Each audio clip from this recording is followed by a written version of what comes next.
Assalamualaikum warahmatullahi wabarakatuh. A'udzu billah, bismillah, alhamdulillah, wassalatu wassalamu ala rasulillah Muhammad ibni Abdillah wa ala alihi wa sahbihi wa mawalah.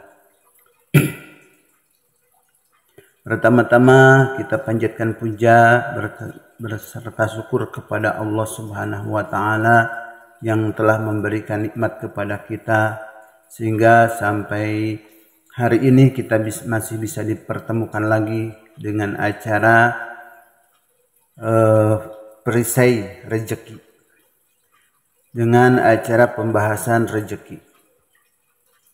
Untuk teman-teman dan hadirin sekalian, semoga bisa mencerna atau bisa mengamati dengan saksama di dalam masalah rezeki. Di sini saya akan menjelaskan tentang perisai rezeki. Dan terima kasih juga kepada pencipta buku ini, yaitu kepada Bapak Ustadz Nasrullah yang telah menulis buku ini. Semoga beliau tambah barokah dan tambah panjang umur, murah rezeki. Amin ya Allah ya rabbal alamin. Hadirin sekalian yang dirahmati Allah, tentang perisai rezeki, barang siapa yang mau Allah kasih rezeki, maka Allah kasih musibah terlebih dahulu. Gitu. Nah, di sini mungkin temanya perisai rezeki. Umat Islam tidak mungkin miskin. Tidak mungkin terjadi penggusuran terhadap masyarakat miskin di kampung luar Batang, Jakarta misalkan. Tidak mungkin punya utang, tidak mungkin tergusur dari rumah kontrakan. Tidak mungkin berbagai masalah muncul kalau benar-benar memahami konsep ajaran Islam dengan baik. Kenyataannya, sebagai orang masih berpikiran kalau bicara tentang Islam itu konotasinya jorok, tidak berpendidikan, suka buang sampah sembarangan. Ini yang ada di kepala kita. Berbeda jika kita bicara tentang negara barat bersih, rapi, kotanya luar biasa. Itu yang terbayang di kepala kita. Padahal yang sebenarnya terjadi adalah kalau sudah masuk Islam, tidak mungkin miskin, tidak mungkin punya utang, tidak mungkin punya masalah, tidak mungkin kotor. Semua masalah beres, ya. Semua masalah beres, semua utang beres, gitu. Karena Allah Subhanahu wa taala yang membereskan semua masalah hambanya. Masya Allah. Itu seandainya tahu dengan baik konsep Islam. Apa yang selama ini kita pahami adalah kalau sudah masuk agama Islam, tempatnya nanti di akhirat. Di dunia tidak dapat rezeki, itu kata apa? Apa yang selama ini kita pahami adalah kalau sudah masuk agama Islam, tempatnya nanti di akhirat, gitu. Di dunia tidak dapat rezeki. Itu kata siapa? Kita sama-sama mendapatkan rezeki di dunia. Kalau tidak dapat rezeki di dunia, yang salah bukan Allah Subhanahu wa taala, yang salah adalah kita sendiri. Jadi kalau di dunia Anda masih miskin atau masih punya utang, yang salah bukan Allah, melainkan diri kita sendiri. Ya. Sifatnya rezeki itu datang seperti banjir. Air banjir itu datang dari atas dan turun ke bawah. Orang-orang yang berada di bawah pasti kebagian air hujan itu, air banjir itu, atau rezeki tersebut. Mereka tidak hanya mendapatkan rezeki, tetapi bisa kelelep atau tenggelam oleh rezeki yang turun ke bawah. Itu kalau Anda tahu konsep rezeki dalam agama Islam. Tetapi kenapa yang kita dapatkan hanya uang UMR? Kenapa? Uang UMR itu hanya setetesan kecil rezeki. Ada yang mentetes sedikit ke bawah, tetesan rezekinya yang sedikit itulah yang namanya uang UMR. Namun kenapa ada orang yang dapat rezeki dan ada yang tidak mendapatkan rezeki? Padahal rezeki itu turunnya seperti banjir, turun ke bawah. Seharusnya kan mendapatkan rezeki yang sama. Seperti banjir, kebagian banjir, bagian hujan, seperti itu. Ada satu hal yang membuat mereka tidak mendapatkan rezeki. Orang-orang yang tidak mendapatkan rezeki adalah orang yang memasang perisai. Apa tuh perisai? Nanti dijelaskan ya.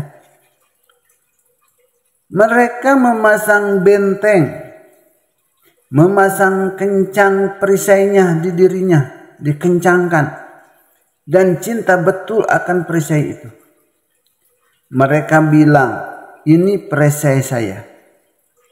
Ketika rezeki datang dari atas, mereka tolak dengan perisainya. Sampai akhirnya mereka tidak mendapatkan rezeki. Kalaupun dapat rezeki, yang mereka dapatkan hanya sedikit, yakni berupa uang UMR tadi. Jadi, sebenarnya kita bicara tentang konsep rezeki. Rezeki itu datangnya seperti banjir. Dan orang yang tidak mendapatkan rezeki adalah orang yang cinta betul dengan perisainya. Tadi apa itu perisai? Kita jelaskan di sini. Perisai itu adalah dosa. Dosa hadirin ya. Yang disebut perisai itu adalah dosa kita. Berbuat dosa. Allah Subhanahu wa ta'ala menurunkan rezeki dari langit, diturunkan ke bumi. Karena kita banyak dosa, akhirnya hujannya atau akhirnya rezekinya pindah ke tangan orang lain. Atau kita malas-malasan, mau nyari rezeki malah tiduran, mau nyari rezeki malah mancing atau ngusep gitu ya. Terkadang itu juga dapat rezeki kalau kita keluar ngusep ya dapat ikan lah gitu.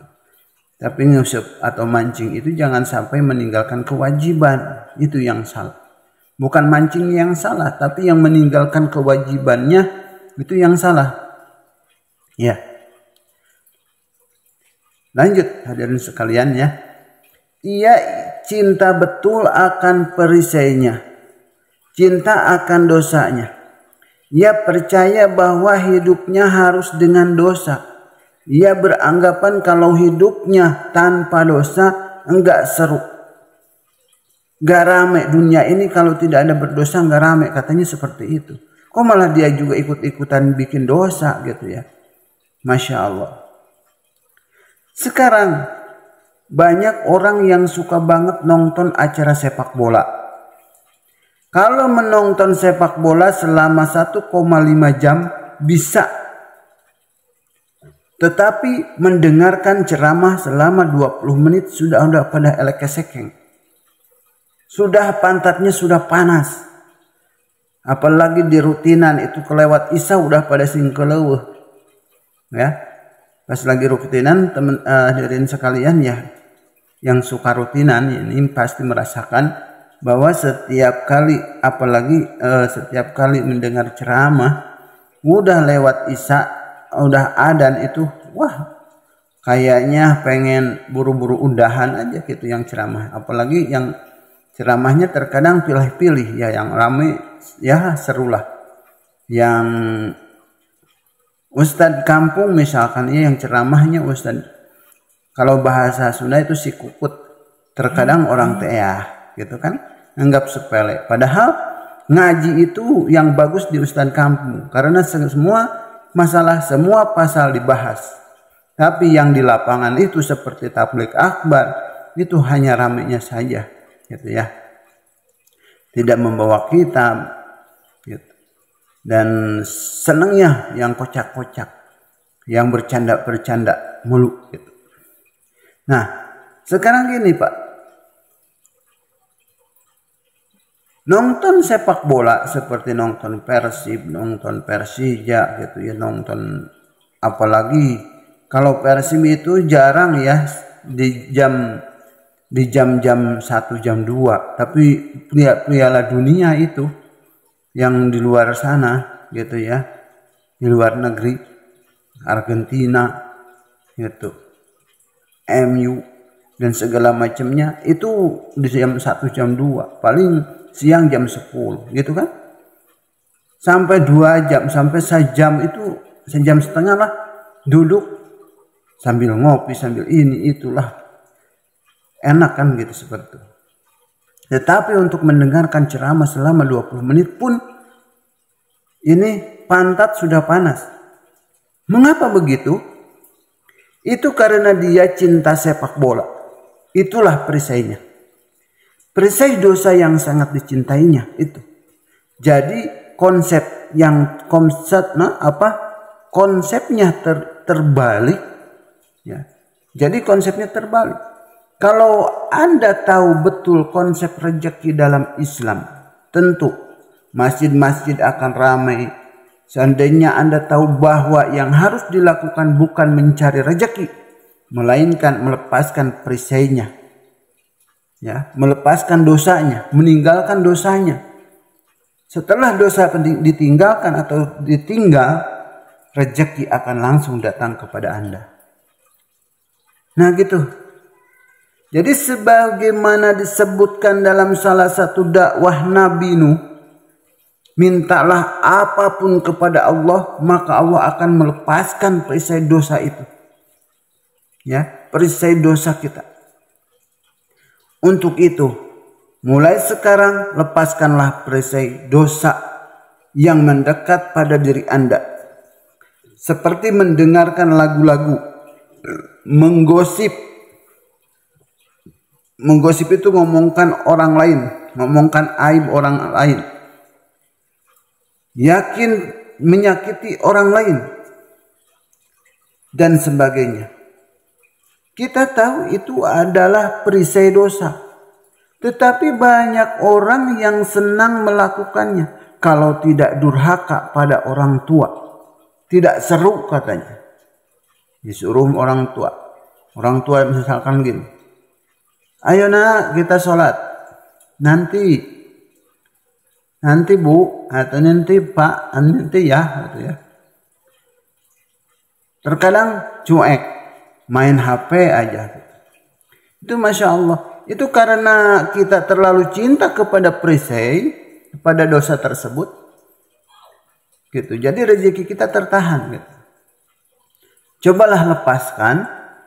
Setelah kita lepaskan perisainya, sebagaimana dikatakan dalam surah Nuh ayat 11, yang artinya niscaya dia akan menurunkan hujan yang lebat dari langit kepadamu. Gitu.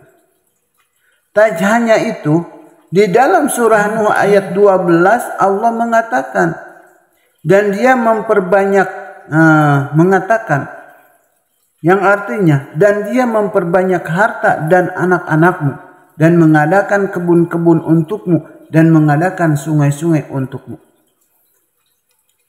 Hadirin rahimakumullah yang dirahmati Allah. Inilah janji Allah bagi mereka yang mau melepas perisainya, supaya rezeki berlimpah ruah datang kepada dirinya. Masya Allah, yang perlu kita sibukkan bukan mencari rezekinya. Ngapain cari rezeki? Toh rezeki sudah Allah berikan untuk kita semua. Yang perlu kita lakukan adalah bongkar perisainya atau bongkar dosanya agar rezeki dari Allah kembali ditambahkan berupa anak-anak, bukan anak-anak dalam arti biologis, tetapi anak cabang dari bisnis. Dan Allah kasih kebun-kebun semuanya dari selain bisnis. juga ada jannati berupa kebun-kebun lain. Dan bukan kamu yang menyiram kebun-kebun itu, karena Allah sudah siapkan juga air sungainya. Ini janji Allah. Gitu. Allah sudah bilang kepada kita, siapa yang bertakwa akan Allah kasih mobil Fortuner. Gitu kan? Rumah seharga 2 miliar. Jalan-jalan ke 20 negara dan sebagainya. Tetapi kenyataannya masih ada yang belum mau. Jadi dia hanya segitu-gitu aja rezekinya yang kita dapatkan. Ya. Jadi Allah tidak akan merubah suatu kaum kalau si kaumnya itu tidak mau berubah. Nah, seperti itu. Misalkan seperti tukang tani, ya, dia mencangkul ladangnya atau sawahnya, gitu, terus mencangkul sampai kapanpun tidak mau berubah, dia mau mencangkul. Padahal zaman sekarang ada kolektor, ada pembajak sawah itu banyak, gitu ya, tapi dia melakukan mencangkul aja, gitu, tidak mau berubah. Itu kapan selesainya? Dan hari itu juga, kalau biasanya kalau mencangkul itu satu sawah itu sampai 3 hari, gitu ya, tidak berubah, terus dicangkul 3 hari terus, gitu. Dan panennya pun seperti itu, gitu kan? Kalau tidak kuintal 3 kuintal, nggak ada perubahan. Itu karena pola pikir kita yang tidak mau berubah, gitu. Jadi di sini dijelaskan tadi kita harus berubah. Kita harus bisa merubah diri kita. Karena Allah akan merubah diri kita kalau kitanya pengen mau berubah. Gitu. Allah sudah bilang kepada kita. Gitu. Seperti tadi, mau Fortuner, mau rumah senilai sekian miliar, jalan-jalan ke beberapa negara, gitu ya. Gitu. Jadi penghasilan Umar bin sekarang ada contoh dari penghasilan Umar bin Khattab radhiyallahu an 233 miliar per bulan. Dengan begitu kayanya Umar, dia sudah tidak membutuhkan kekayaan lagi. Yang dia inginkan adalah surga. Sementara itu ada lagi sahabat Rasulullah SAW yang bernama Utsman bin Affan radhiyallahu anhu. Beliau sudah wafat sekitar 1400 tahun. Tapi sampai hari ini nomor rekeningnya masih aktif dan uangnya pun masih ada di salah satu bank di Saudi Arabia. Uang beliau yang berlimpah itu diberikan kepada jemaah-jemaah haji yang tidak punya modal keuangan. Bahkan saat ini uang itu digunakan untuk membangun sebuah hotel di Saudi Arabia di area eksklusif dekat Masjid Nabawi dengan nama Hotel Utsman bin Affan. Masya Allah. Sementara kita orangnya masih hidup tetapi uangnya di rekeningnya sudah mati. Sudah habis. Nggak ada saldo seperak pun. Gitu ya. Pas mau diisi udah diblokir. Waduh. Gitu kan. Pas mau diisi rekeningnya udah diblokir karena tidak diisi. Karena selama tidak diisi.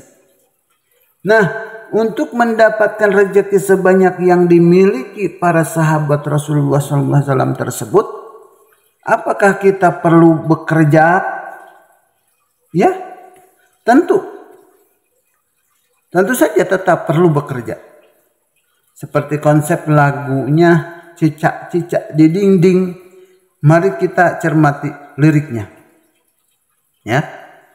Cicak-cicak di dinding, diam-diam merayap. Datang seekor nyamuk. Nah, ini diam-diam merayap. Jadi cari rezeki itu diam-diam saja. Gitu kan? Datang seekor nyamuk. Nah, yang datang adalah Allah untuk memberikan rezeki kepada hambanya. Hap, lalu ditangkap. Nah, kalau sudah dikasih rezeki sama Allah, kita harus segera menangkapnya. Jika tidak ditangkap, kemana? Nyamuknya pergi lagi. Itu kan. Makanya Allah memberikan rezeki kepada cicak itu dari nyamuk, dari apapun itu yang jauh, baru dirontok kan gitu. Yang jauh sampai, ya gitulah namanya cicak ada di atap langit-langit, dikasih kekuatan, itunya jalan di atas, merayap-rayap dan lengket tangannya. Nah itu. Kalau kita merayap di atas ya disebutnya orang kesurupan. Iya. Nah harus jadi kita harus segera menangkap rezeki itu. Kalau tidak, ya nggak kebagian lah. Gitu seperti tadi tuh, nggak usah, nggak apa gitu kan. Duduk aja. Tapi rezeki kan nggak datang sendiri. Kecuali para wali. Ya. Nah, hadirin sekalian, pernah enggak melihat cicak jatuh? Pernah enggak? Sering kan? Karena ia menangkap rezeki itu. Nah itu karena pas lagi mau nangkap nyamuk, mulut si cicak sudah berbuka dan lidahnya menjulur. Tapi nyamuknya tidak tertangkap, akibatnya si cicak jatuh. Dan dia pun harus berusaha naik lagi ke atas untuk mencari nyamuk. Nah seperti itulah manusia juga. Kita bisa mencari rezeki seperti konsep dalam lagu tadi. Cicak-cicak di dinding itu saja. Ya. Jadi harus seperti itu. Nah kalau sudah terdengar suara azan yang memanggil kita untuk sholat, segeralah datang tepat pada waktunya. Masuk ke dalam masjid, zikir dulu sebentar, setelah itu bersama-sama imam laksanakan qobliyah ya, qobliyah duhur, qobliyah asar, malah ditambah yang lebih rajin itu 4 rakaat qobliyah duhur, qobliyah asar. Terus nanti habis sholat, sesudah itu bareng sholat berjamaah, rapihkan jajaran saf gitu ya, dengan khusyuknya kita membacakan Allahu Akbar, takbiratul ihram ya gitu. Terus keluar dari masjid atau sesudah sholat fardu lalu ba'diyah kalau duhur, kalau asar tidak gitu. Ba'diyah lalu terus keluar dari masjid, tiba-tiba dapat rezeki dari Allah. Nikmat banget kan seperti itu. Nah sekarang ini umat Islam diajarkan konsep yang tidak benar. Akhirnya kita banyak menjumpai masjid-masjid yang kosong. Padahal seharusnya penuh jamaah untuk melaksanakan perintah Allah menjalankan sholat. Itu hadirin sekalian, mudah-mudahan apa yang saya berikan atau saya jelaskan ini ya, mudah-mudahan manfaat untuk kita semua dan manfaat untuk yang menulis kitab ini ya, itu Bapak Ustadz Nasrullah. Terakhir, barang siapa yang bertakwa kepada Allah, niscaya dia akan mengadakan baginya jalan keluar dan memberinya rezeki dari arah yang tidak disangka-sangka. Sekian, wabillahi taufiq wal hidayah. Wassalamualaikum warahmatullahi wabarakatuh.